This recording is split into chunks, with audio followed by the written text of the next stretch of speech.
मैं इसको कोहरा समझ रहा हूँ। ये हो क्या रहा है, धुआं है, पता नहीं लग पा रहा है क्या चीज़ है। ज़्यादा चल नहीं सकता इंसान इसमें, रह नहीं पाएगा। बहुत सारा प्रदूषण से सामना करना पड़ रहा है यहाँ पे। वेहिकुलर पोल्यूशन, रोड डस्ट, पराली और कम गति की उत्तर पश्चिम हवाओं ने दिल्ली के हवा का ऐसा टॉक्सिक कॉम्बिनेशन बनाया कि पिछले 4 दिनों से दिल्ली के 3 करोड़ से ज़्यादा लोग सांस लेने के लिए संघर्ष कर रहे हैं। यह टॉक्सिक कॉम्बिनेशन इतना बढ़ गया कि 5 नवंबर की सुबह 7:30 बजे दिल्ली का एयर क्वालिटी इंडेक्स 485 दर्ज किया गया, जिसके बाद दिल्ली उस दिन दुनिया का सबसे प्रदूषित शहर बन गया। यूनिवर्सिटी ऑफ शिकागो के एनर्जी पॉलिसी इंस्टीट्यूट के इस साल के एयर क्वालिटी लाइफ इंडेक्स के मुताबिक दिल्ली के लोग जिस तरह की हवा में सांस ले रहे हैं उससे उनकी उम्र 11.9 साल कम हो सकती है। वहीं लेसेंट प्लेनेटरी हेल्थ जनरल 2019 के मुताबिक देश में पॉल्यूशन की वजह से 23.5 लाख लोगों की मौत हुई, जिसमें से 16.7 लाख मौतें सिर्फ एयर पोल्यूशन की वजह से हुई और इनमें से 9.8 लाख लोगों की मौत PM 2.5 पॉल्यूशन की वजह से हुई, जो कि दिल्ली में पॉल्यूशन का सबसे बड़ा पार्ट है PM 2.5।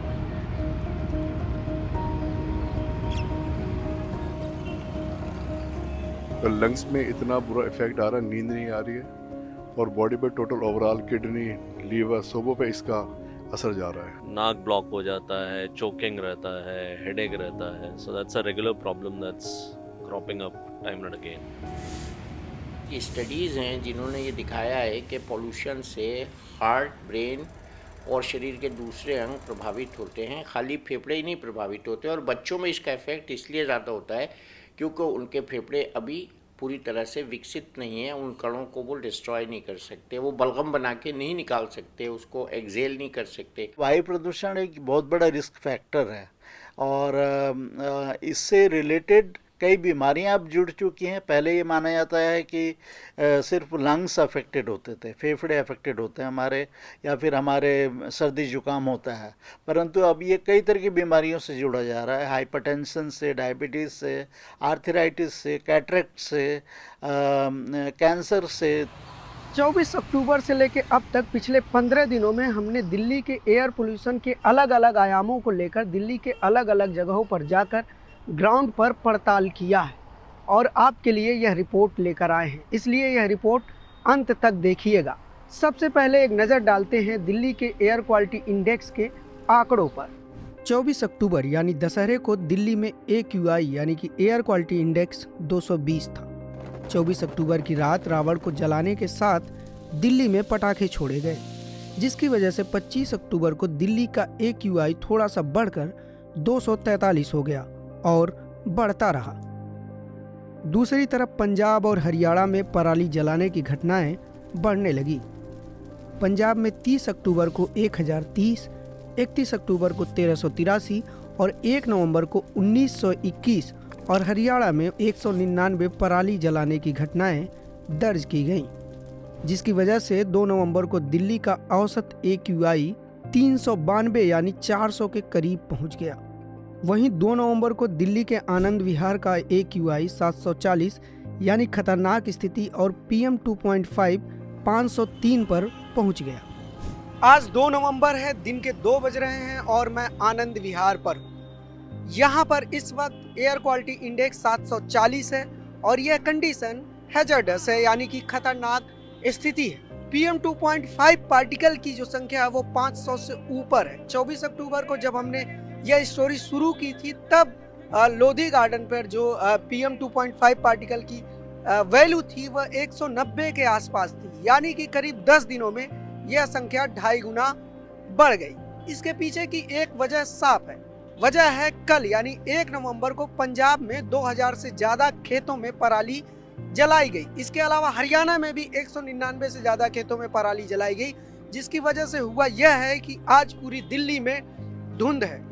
दोपहर के 2 बज रहे हैं लेकिन सूरज अभी लाल है, ऐसा लग रहा है कि सुबह के 6 बज रहे हैं। इसके साथ ही मैं आपको बता दूं कि यहाँ पर गवर्नमेंट की तरफ से स्मोक मशीन के जरिए फॉगिंग की जा रही है, पानी का छिड़काव किया जा रहा है लेकिन वह भी बेअसर साबित हो रही है क्योंकि धुंध लगातार सुबह से बना हुआ है। सुबह 9 बजे मैं आया हूँ तो यही धुंध हो रही है। मैं इसको कोहरा समझ रहा हूँ। ये हो क्या रहा है? धुआं है, पता नहीं लग पा रहा है क्या चीज़ ये, क्या है ये, पता नहीं लग पा रहा है इसका। सुबह से फॉग बढ़ ही रहा है, ख़त्म नहीं हो रहा है। सूरज की लाली जैसे कि तैसे है, सांप की तरह दिखाई नहीं दे रहा है। बहुत ज़्यादा प्रदूषण, मैंने आँख में मिर्ची की तरह लग रहा है, कान तरफ भारी हो जा रहा है, खांसी जैसा मैंने ऐसे हो जा रहे हैं सब।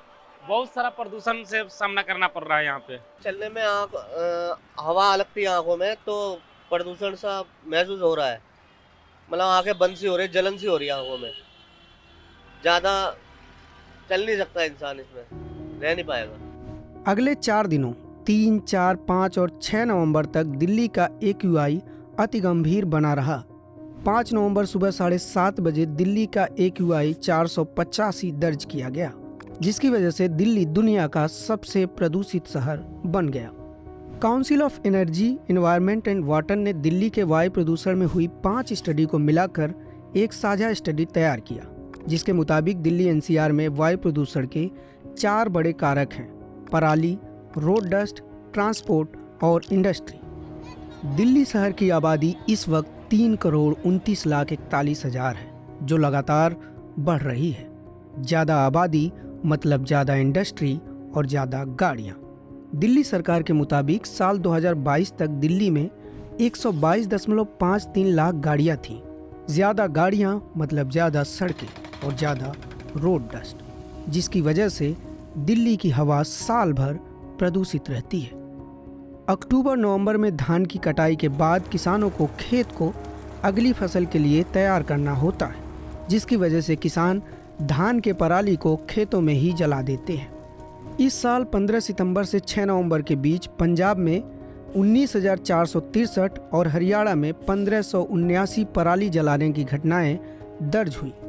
हर साल पराली जलने के कारण पंजाब और हरियाणा में धुएं का एक विशाल बादल बनता है और यह सीधे दिल्ली की तरफ आता है। इसके पीछे 2 कारण हैं।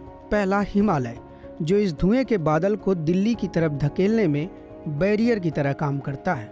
दूसरा कारण है मौसम।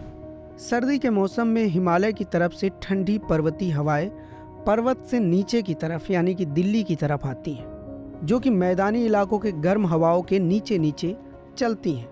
और जब तीनों चीज़ें दिल्ली पहुंचती हैं तो पूरे शहर के ऊपर 3 परतों की एक गुंबद की तरह काम करती हैं। सबसे ऊपर गर्म हवाएं, उसके नीचे ठंडी पर्वतीय हवाएं और सबसे नीचे पराली से बने धुएं का बादल। फिर इसमें मिलता है दिल्ली का नियमित प्रदूषण, जिससे हवा का ऐसा टॉक्सिक मिश्रण तैयार होता है कि दिल्ली का दम घुटने लगता है। पिछले साल की तरह इस साल भी रोड डस्ट को कम करने के लिए दिल्ली में सरकार द्वारा करीब 200 एंटी स्मॉग गन के जरिए रोजाना सुबह से शाम तक सड़कों पर पानी का छिड़काव किया जा रहा है। उसकी अपनी लिमिटेशंस है।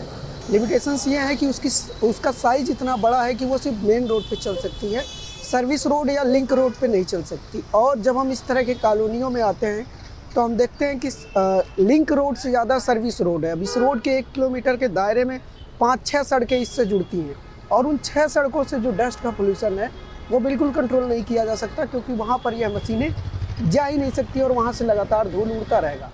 यहाँ पे धूल इतनी होती है कि यहाँ सांस लेना ही मुश्किल होता है, कभी कभी तो इतनी धूल होती है। ये वजह क्या है? सड़कों के ये जो मेट्रो काम चल रहा है ना, इसकी वजह से कुछ ज़्यादा धूल होती है। आप देखिए ये यहाँ पे ये हाल है, आप यहाँ कैसे बैठ सकते हैं सीट के ऊपर? इस वक्त मैं कश्मीरी गेट पर हूँ। आज 6 नवंबर है, शाम के करीब 7:30 बज रहे हैं और यहाँ का जो सबसे नज़दीकी AQI मेजरमेंट स्टेशन है मेजर ध्यानचंद नेशनल स्टेडियम, वहाँ के मुताबिक इस समय AQI यहाँ पर 401 है। 5 नवंबर को commission for air quality management CAQM की एक बड़ी मीटिंग हुई, जिसमें यह फैसला लिया गया कि दिल्ली में डीजल से चलने वाली हैवी व्हीकल और लाइट कमर्शियल व्हीकल को पूरी तरह से प्रतिबंधित कर दिया गया। इसके अलावा जो गाड़ियाँ BS6 के नॉर्म्स को फॉलो नहीं कर रही थी उनको भी प्रतिबंधित कर दिया गया, ताकि दिल्ली में एमिशन रोका जा सके, ट्रैफिक रोका जा सके और पोल्यूशन को कंट्रोल किया जा सके। लेकिन इसके बावजूद यहाँ पर पिछले आधे घंटे से जाम लगा हुआ है और ट्रैफिक कम होने का नाम नहीं ले रहा है। फिलहाल जो इस वक्त के हालात हैं उससे यह नहीं लग रहा है बिल्कुल भी कि ग्रैब कारगर हो रहा है, क्योंकि आप देख सकते हैं कि जाम लगा हुआ है और यह आधे घंटे से ऊपर समय से लगातार इस तरह का जाम बना हुआ है। एक सामान्य और स्वस्थ मनुष्य के लंग्स यानी फेफड़े का रंग गुलाबी होता है और इसका प्रॉपर्टी इलास्टिक होती है, लेकिन जैसे जैसे इसमें हम पॉल्यूशन के कण सोखते जाते हैं इसका रंग काला पड़ने लगता है और इसकी इलास्टिक प्रॉपर्टी डिक्रीज़ होने लगती है और लंग्स की फंक्शनिंग कम होती जाती है। तो ये जो लंग्स की हालत है वो हार्ड हो जाती है और उनकी इलास्टिसिटी ख़त्म होने का नुकसान ये होता है कि जो हमें ऑक्सीजन चाहिए होती है वो हमारे सिस्टम को नहीं मिलती है, उसमें सांस फूलता है, खांसी आती है और बाद में वो क्रॉनिक ब्रोंकाइटिस हो जाती है। लंग्स के जो सेल्स हैं वो फट फट के बड़े हो जाते हैं, उसको हम एम्फाइजीमा कहते हैं। ऐसे लोगों का चेस्ट आगे को निकल आता है, उसको हम बैरल चेस्ट कहते हैं। और COPD जो है ये स्मोकर्स में भी बहुत ज़्यादा होती है और हम ये तो बड़ा दुख के साथ कहते हैं कि जो आदमी स्मोक नहीं करता है उसको भी कितना धुआं उसके अंदर जाता है, वो सुबह से शाम तक 7 सिगरेट में जितना धुआं जाता है उतना ही नेल कर लेता है। तो ये बहुत अच्छी बातें नहीं हैं, सिनेरियो बहुत अच्छा नहीं है, हेल्दी नहीं है और हवा को छानने की कोई मशीन नहीं बनी है। हाल ही में जारी एक रिसर्च के मुताबिक एयर पॉल्यूशन में मौजूद PM 2.5 की वजह से ब्लड शुगर लेवल बढ़ने और टाइप 2 डायबिटिक बीमारी हो सकती है। 7 साल तक चले इस रिसर्च में दिल्ली और चेन्नई के 12,000 लोगों को शामिल किया गया था। विशेषज्ञों के मुताबिक बच्चों के लंग्स पर एयर पॉल्यूशन का गंभीर असर पड़ता है। सबसे पहला फिल्टर है नाक। PM10 वहीं छिन जाता है ज़्यादातर और गले तक जाता है, ट्रैकिया तक जाता है जो सांस की मेन नली होती है। और 2.5 20 तक लंग के चला जाता है। लेकिन जब हम बच्चों की बात करते हैं तो बच्चों के फेफड़े बहुत नाजुक होते हैं और बच्चे वही हवा में सांस ले रहे हैं जिसमें हम सांस ले रहे हैं, उनके लिए हम अलग से कुछ नहीं कर सकते।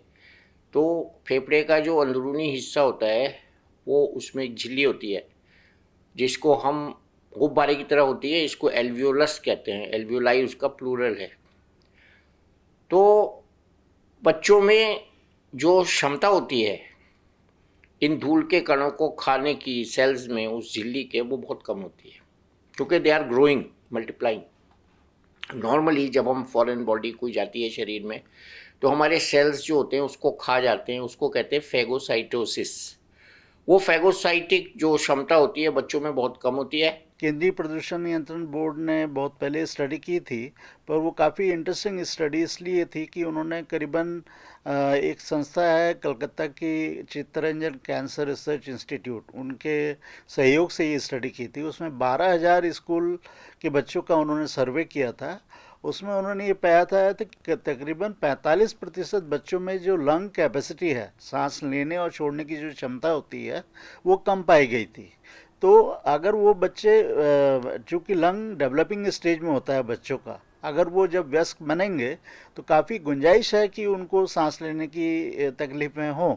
तो इससे हमारी फ्यूचर जनरेशन, हमारी करंट जनरेशन तो ऑलरेडी अफेक्टेड है ही, हम बच्चों को भी इससे प्रभावित कर रहे हैं, इसलिए ये बहुत बड़ा खतरा है। आँखों में जलन होता है, छाती जो है वो भारी भारी लगने लगती है धुआं के कारण, और इससे वायु प्रदूषण से हम बीमार भी पड़ सकते हैं, हमारी या तो मृत्यु भी हो सकती है। पोल्यूशन बढ़ती जा रही है और हम रोज़ 365 दिन आते हैं इधर पार्क में, लेकिन इस टाइम पे शुरू हो गया है जैसे सांस लेने में थोड़ी डिफ़िकल्टी होती है और फिर रोज़ थोड़ा हैवी हेड हो जाता है।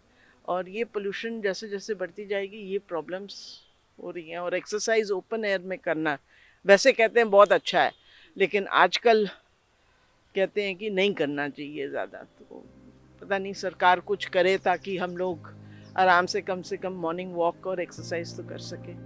2021 में देश का पहला स्मॉग टावर दिल्ली के कनॉट प्लेस में दिल्ली सरकार द्वारा लगाया गया और दावा किया गया कि इसके ज़रिए दिल्ली के एयर पोल्यूशन को कंट्रोल करने में काफ़ी मदद मिलेगी।